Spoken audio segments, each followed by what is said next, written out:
Welcome to Lean by Design podcast. I'm your host, Oscar Gonzalez, alongside my co-host, Lawrence Wong.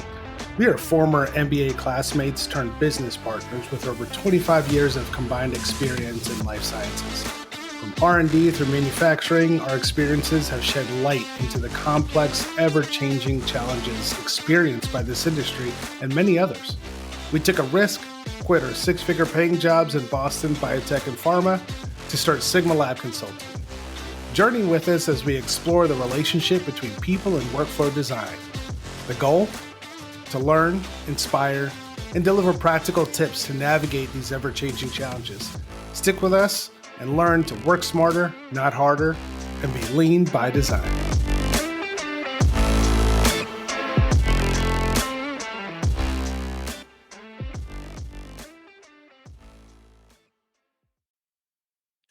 Welcome back to another episode of Lean by Design podcast. I'm your host, Oscar Gonzalez.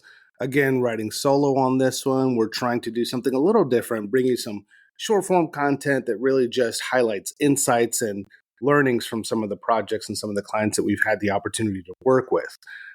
So today, this is part 2 of operational insights from a recent project that we had. So let's just jump right in. Number 6 is a commitment to continuous improvement.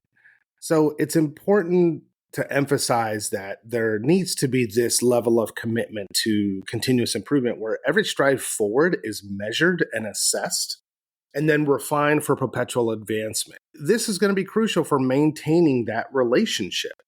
And so that relationship with partners, that relationship with peers, that relationship across departments and different functions.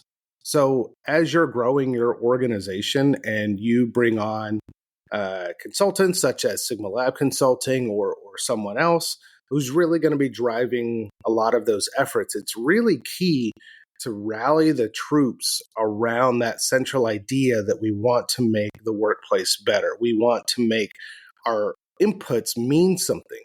And anything that you start to develop, whether it's a new way to capture meeting minutes or a new way to capture your team goals or decisions, you should always be looking forward to understanding how can you turn that content, that data into metrics. You know, how many decisions did we go through over the last quarter? Are we making enough decisions? Does that make sense for the phase that we're in? Are we making the right decisions? We tend to just look at the activities that are happening right in front of our face and then the ones that are just within spitting distance. We don't really take a look at all these learnings that we've had from all the data that we collect, especially when you're in a role such as project management. You have a large role, the administrative component of the success and the status of these projects. Insight number 7, a development checklist guidance. As you're going through your early R&D to look toward your top product profile, going into your clinical operations and running clinical trials, it's really important to make sure that everyone's on the same page. Very rare do you find sort of a guidebook of steps and milestones that are required within the organization. It's key to make sure that these guidances, that these definitions of acronyms, of phases, when funding might hit, when you might try to partner, if you want the best success out of your organization, these things need to be visible. There needs to be an understanding. Your employees, your workers are, in essence, business owners. They are business unit owners. They are required to manage resources. They're required to manage finance. They're required to report to some level of governance. They're required to manage the programs themselves, the progress. That's a business. That is a business. And you need to make sure that you are supporting your teams. And it's not by having an open door policy. It's by providing as much content and useful information for them as possible. Insight number 8, optimize your team structures. I cannot tell you how often we come up against, whether it's something that was planned, such as a governance meeting or a budget or a research action plan, however you want to call it. where the roles are not really outlined to who is going to be responsible for leading that charge, who is accountable, who should be consulted, who should be informed. Not to say that everyone needs to have a RACI across every facet of their organization, but it's really key to outline the program deliverables, documents, and tasks. What we often focus on when we're creating roles and responsibility are roles and not their responsibilities. Roles in the sense of this particular director of chemical manufacturing control, their role is to provide strategy XYZ. Now, the problem with that is that the work in the day-to-day goes beyond you're responsible for the strategy. It's who is going to be managing the vendor, who is going to be turning in the budget, who is going to be creating a timeline for their space, who is going to be creating all of these scenario planning for their particular function. It's critical to make sure that you have sort of a responsibility assignment matrix. Who creates the slides for governance meetings? Who creates the documentation for the research plan? Who rallies the troops for budget spending and finance? Who does the monthly reviews? And so on. So making sure that your organization is completely in line with the program deliverables, the tasks, the documents in that particular phase is so critical to success for those programs. Insight number 9, your governance meetings. As organizations grow from small 10, 15, 20 person companies to even just slightly bigger than that, 100, 150, the visibility begins to get fuzzy for leadership. How do you combat that? Well, usually there's some sort of governance meeting where the leaders of the organization are holding meetings to meet with the project leaders one at a time or as a group, however it may seem, to then get a wider understanding of the status. But what's the problem?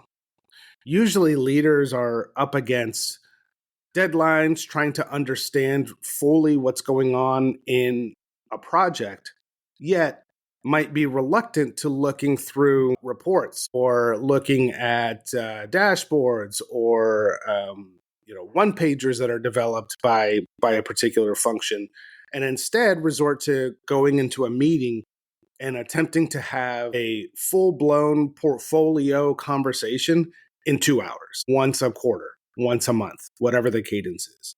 It's really important to make sure that you are allowing yourselves to digest the information that's happening, giving yourselves time to understand really what's going on in a particular project. And it's not going to happen in a single meeting.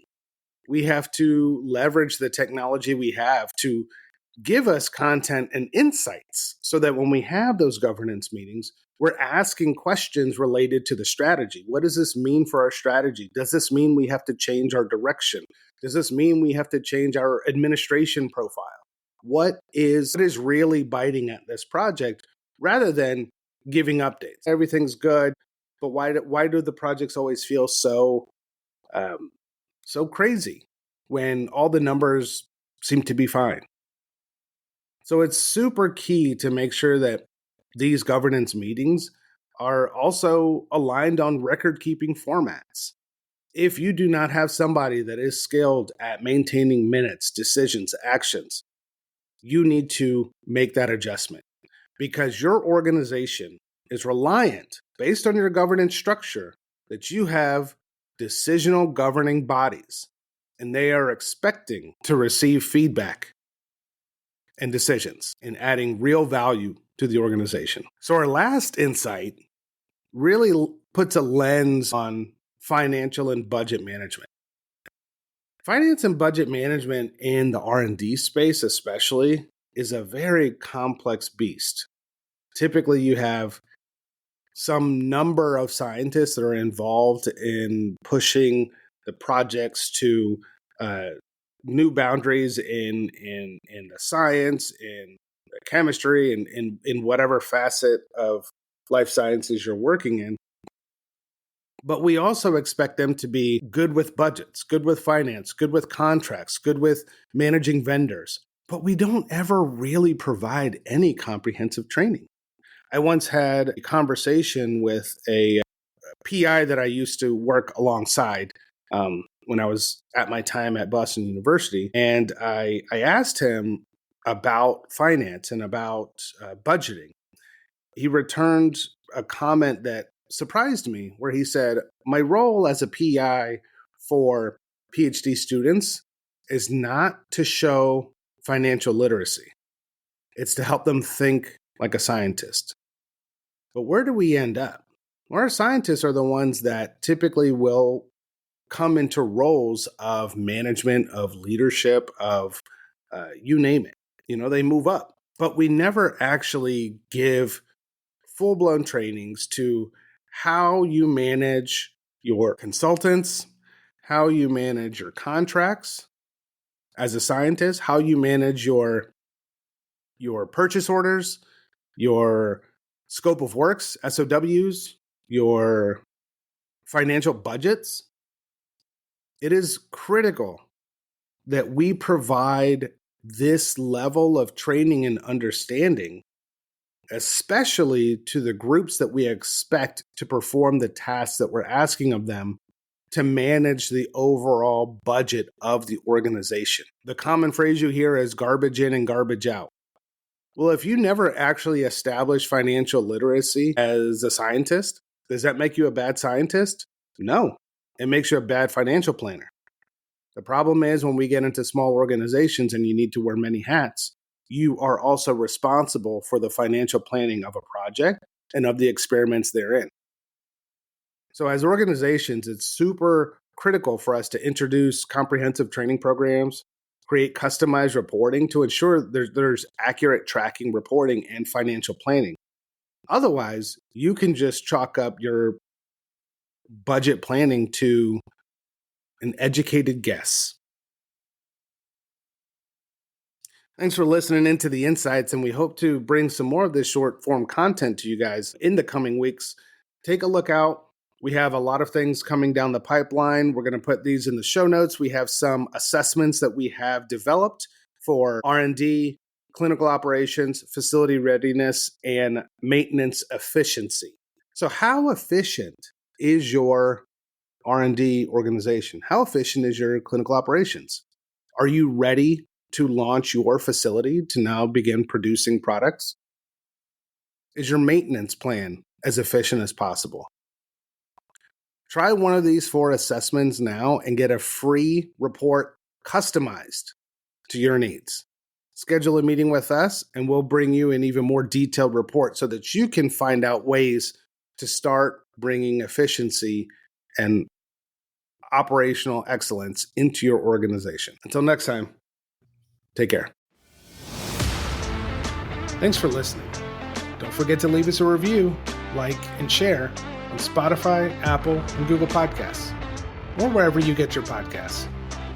And if you're interested in being on the show or becoming a sponsor, send us a message at leanbydesign@sigmalabconsulting.com.